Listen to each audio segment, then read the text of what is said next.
जय हिंद। आज हम लोग श्रीनिवास पानुड़ी जी के बारे में जानेंगे, इनकी जीवनी को जानने का प्रयास करेंगे। ठीक है। आने वाले जितने भी एग्ज़ाम है, चाहे सीजीएल है या फिर म्युनिसिपल कॉरपोरेशन का है या फिर एक्साइज कांस्टेबल का है, सभी में पानुड़ी जी से क्वेश्चन डेफिनेटली रहेगा। क्योंकि खोटा में अगर सबसे ज़्यादा किन्हीं का योगदान है खोटा के शिष्ट साहित्य के विकास में, तो पानुड़ी जी का है। यहाँ तक कि शिष्ट साहित्य का विकास पानुड़ी जी के साथ ही माना गया है, इसीलिए खोटा शिष्ट साहित्य का जनक पानुड़ी जी को बोला गया है। तो खोटा विकास में इनके जो योगदान है, ठीक है, इतने ज़्यादा है कि कोई भी एग्जामिनर जब भी क्वेश्चन बनाएगा तो पानुड़ी जी को लेगा ही, डेफिनेटली लेगा। इसलिए पानुड़ी जी के बारे में जानना बहुत ज़रूरी है। ठीक है। आज हम लोग पानुड़ी जी के साहित्यिक जीवन के बारे में जानेंगे, इनके व्यक्तिगत जीवन के बारे में भी जानेंगे। ठीक है।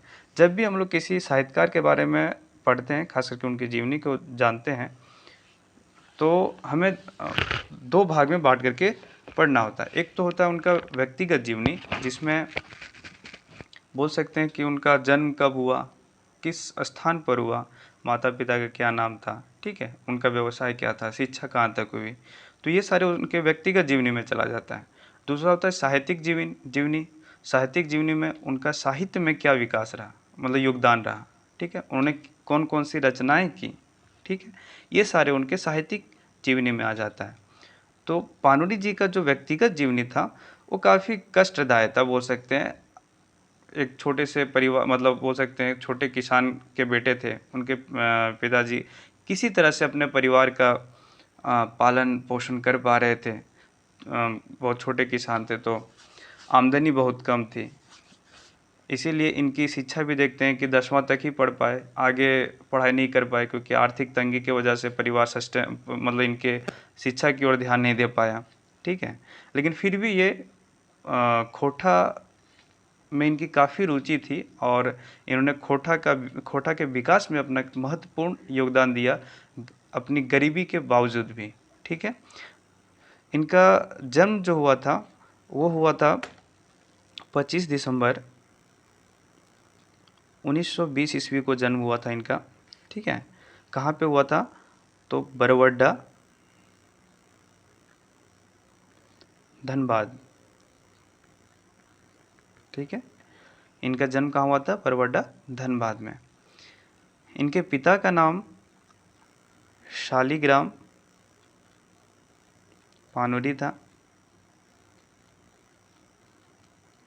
माता का नाम दुखनी देवी,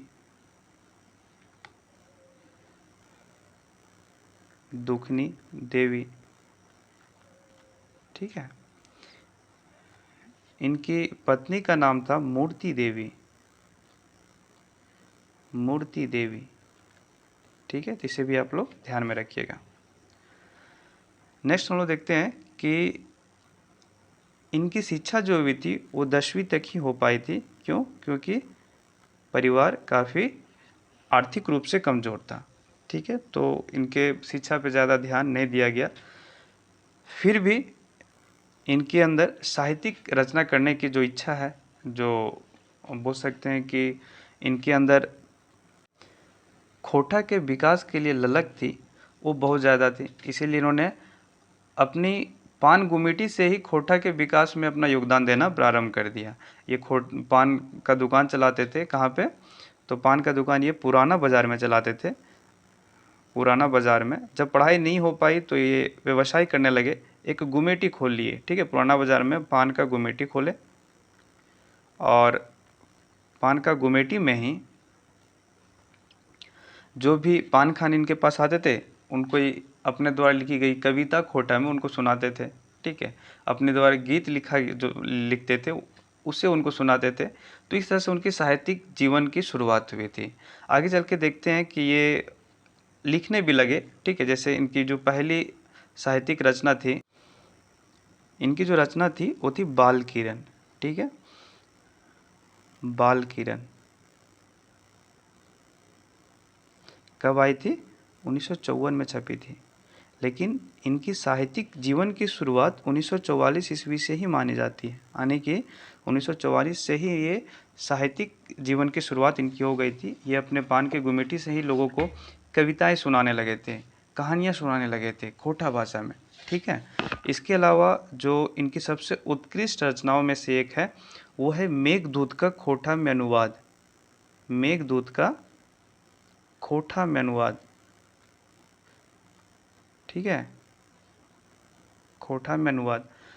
एक्चुअली अनुवाद को ना खोटा में उल्था बोला जाता है, उल्था लिखा जाता है।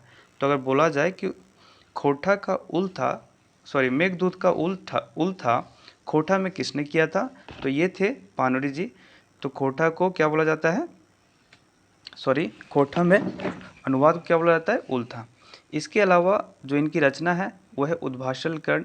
आप देखते हैं नाटक है, ये सिर्फ इस नाटक को इन्होंने सिर्फ लिखा नहीं था बल्कि ये मंचन भी करते थे, जाके नाटक भी खेलते थे गांव घर में जा करके, ठीक है। यानी कि जो अपनी रचनाएं किए उसे जन जन पहुंचाने का भी कार्य इन्होंने किया था। उसके अलावा है आंखें गीत, ये सारी साहित्यिक जीवनी है उन पानुरी जी के बारे में, और इसे याद रखना जरूरी है क्योंकि क्वेश्चन आपसे यहीं से पूछेगा। 4 ऑप्शन दे देंगे, 3 ऑप्शन दे देंगे पानुरी जी से कि उद्भाषण कर्ण, आंखें गीत, राम कथामृत या छाहर, इनमें से कौन नहीं लिखा गया है पानुरी जी के द्वारा। तो आपको बताने में कौन सा नहीं लिखा गया है, ठीक है। तो इनकी रचनाओं को याद रखना बहुत ज़रूरी है, इसी पे आपको ज़्यादा फोकस करने हैं, ठीक है। तो कौन कौन सा मैंने अभी बताया, एक तो बाल किरण, दूसरा उद्भाषण कर्ण, तीसरा आंखें गीत, एक मेघदूत का उल्था किसमें किया गया है, खोटा भाषा में, उसे भी आप लोगों को याद रखने हैं। उसके अलावा देखते हैं हम लोग राम कथा अमृत है, ठीक है, राम कथा अमृत है, मधुक देश है, ठीक है, मालक फूल है, ये सारी कविता, ये कविता संग्रह है, ठीक है, दिव्य ज्योति है, चाबी काठी नाटक है, ठीक है, झींगा फूल है, किसान है, कुसमी है, ये सारे क्या है, कुसमी कहानी है, किसान क्या है, हमारा कविता है। ये जितने भी मैंने अभी बताया ये सारा प्रकाशित है, यानी कि इनका प्रकाशन हुआ है, ठीक है। कुछ इनकी अप्रकाशित रचनाएं भी है जिनके बारे में हम लोग को जानना है, वहाँ से भी क्वेश्चन पूछे जा सकते हैं, ठीक है। जैसे कि देखिए छोटो जी, ठीक है, एक छोटी सी रचना है इसकी, इनकी छोटो जी अनाश नाटक है, ठीक है। इसके अलावा अग्नि परीक्षा, परीक्षा मतलब परीक्षा होता है, ठीक है, हिंदी में ये खोटा में परीक्षा लिखा जाता है तो अग्नि परीक्षा, ठीक है। मोतिक चूर, हर गांव, ठीक है।